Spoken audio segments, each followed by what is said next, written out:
Niin. Mulla seisoo.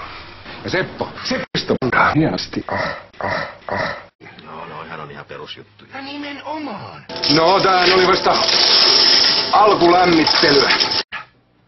Hei, anteeksi siellä hyllyn luona. Tää kysymys, se saattaa kuulostaa hieman oudolta, mutta... Seisoo. Mulla... Ei. Voi helvettä. Ja nyt ulos täältä.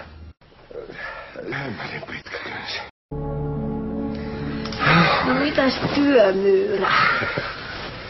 Mulla seisoo. Eihän.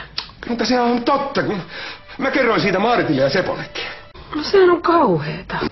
Saadaan. Nyt kun kukaan ei epäile, että mä ryöstän Danielta. No anteeksi, ei ollut tarkoitus hypätä sillalta takalistoon. Ja se vaan tuntuu niin hyvältä, kun se takalista tappaa taikavarvulla.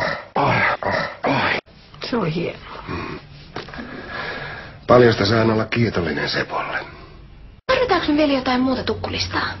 Ai niin joo, karpalolimua. Ai Oonalle. Ei kauhean viime, kun se on Jarkon lempparia. Teillä se tuo lempiroihua. Ihan kun me oltais tunnettu jo pidemmän aikaa. Nyt mä tiedän sen lempilimukankin. Jarkko on niin ihana mies.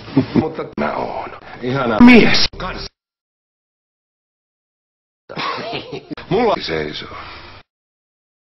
Lähdetään makuuhuoneeseen. Helvetin.